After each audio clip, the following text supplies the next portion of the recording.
tous les supporters de l'AS Monaco, j'espère que vous allez bien. Les autres, je vous en prie, prenez place. On va faire un bilan complet de ce mercato qui est terminé donc depuis le 3 septembre 2019.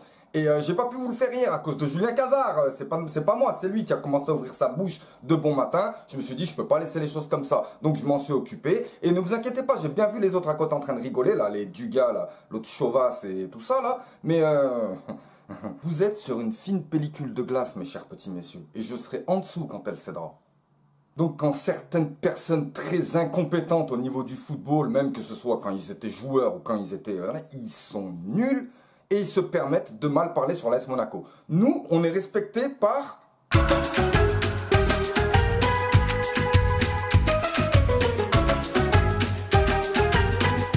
Bate forte o tambor, eu quero a tique tique tique tique tá. Et on se fait tailler par... J'ai acheté plein de numéro 9, des numéros 9 partout. Ils ont dit hey, j'ai envie d'acheter d'un con.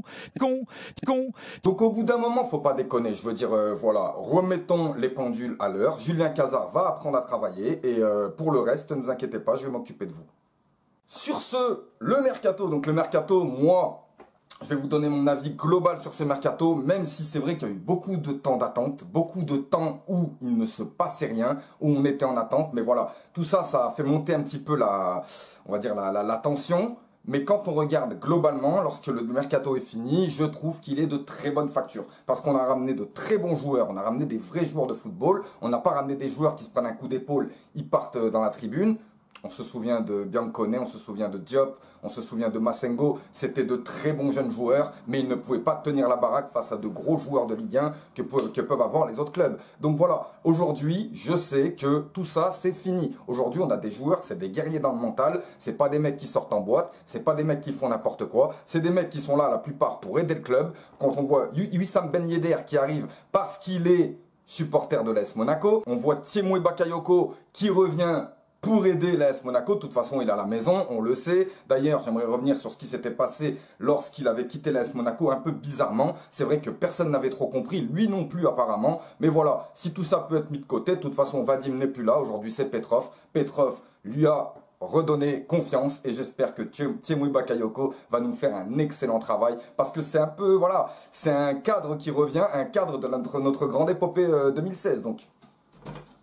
Pour les arrivées, on a quand même Wissam Ben Yedder, 40 millions, Gelson Martins, 30 millions, Maripane, 18 millions, Onyekuru, 13,5 millions, Benjamin Lecomte, 13,5 millions, Arthur Zagré, 10 millions, Ruben Aguilar, 8 millions. Donc voilà, ça ce sont les arrivées, donc les achats de l'AS Monaco. Donc ça fait 1, 2, 3, 4, 5, 6. 6 achats, dont un attaquant, Julien Cazard.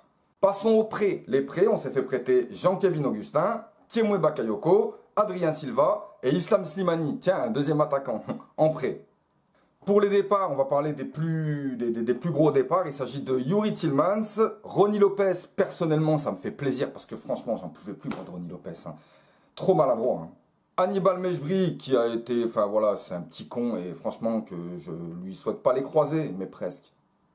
Faut savoir que ce mec, il est arrivé à Monaco en insultant le Paris Saint-Germain. Donc bon, en tant que supporter monégasque, oui, oui, on a kiffé. Il dit que Paris n'a pas d'âme, donc moi je signe à Monaco. Donc bien sûr, on est content. Sauf qu'aujourd'hui, il insulte Monaco et il se barre. Donc ok, t'insultes Paris, t'insultes Monaco, t'as même pas 16 ans. Donc ta carrière, j'espère qu'elle va bien se passer.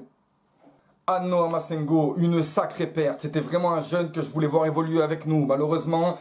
Au niveau du temps de jeu, comme j'expliquais, on ne peut plus se permettre de faire confiance aux jeunes. On est obligé de retrouver une sortie sportive rapidement, donc aller chercher de gros joueurs rapidement. Et c'est vrai que quand tu es jeune, tu te demandes un peu où est-ce que va être ta place. Et voilà, voilà, on voit pas mal de bons jeunes quitter le navire, comme Anno Amasengo ou encore Robert Navarro.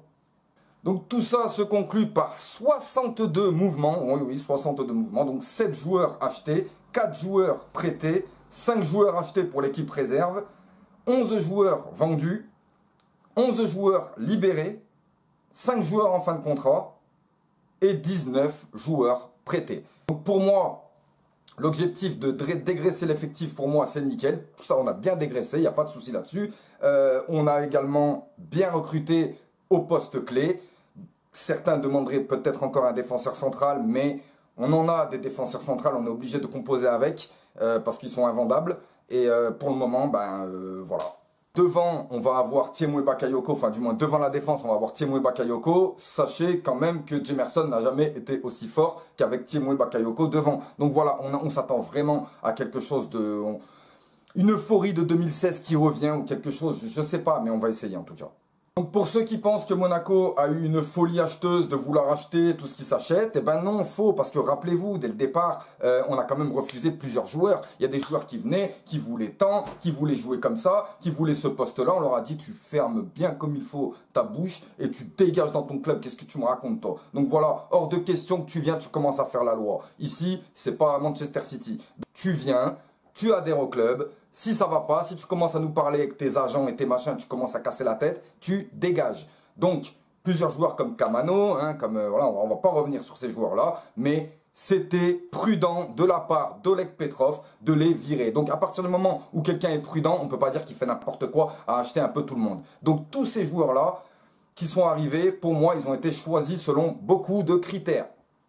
Pour en revenir à Mauro Icardi, alors Mauro Icardi, personnellement, c'est pas, ouais, les Parisiens vont s'en prendre à moi peut-être, m'en fous, c'est pas question de ça. C'est question que Mauro Icardi, moi je connais son histoire. Je connais l'être humain, je connais l'homme en fait. Et l'homme est une saloperie, je le dis, je vais pas te... C'est une saloperie. Avec ce qu'il a pu faire dans les clubs où il est passé, voilà quoi, piquer la femme de ton pote, se tatouer la photo des gosses de ton pote, enfin, toutes ces choses-là, les provocations, les machins, ce mec-là mérite des gifles. Mais après voilà, qu'est-ce que tu veux? C'est leur vie, ça ne m'intéresse pas. Sauf que à partir du moment où tu veux traiter avec Mauro Icardi, tu es obligé de traiter avec l'autre Teletubbies de Vandanara. Donc Vandanara, moi, d'entrée, ça n'a pas collé, juste sa gueule, rien que sa gueule, ça n'a pas collé. À partir du moment où elle commence à ouvrir sa gueule, en plus de ça, ça ne colle pas. Bon, par contre, elle est arrivée à Paris, pas moins de 2 minutes après, elle te dit que c'était la pire option.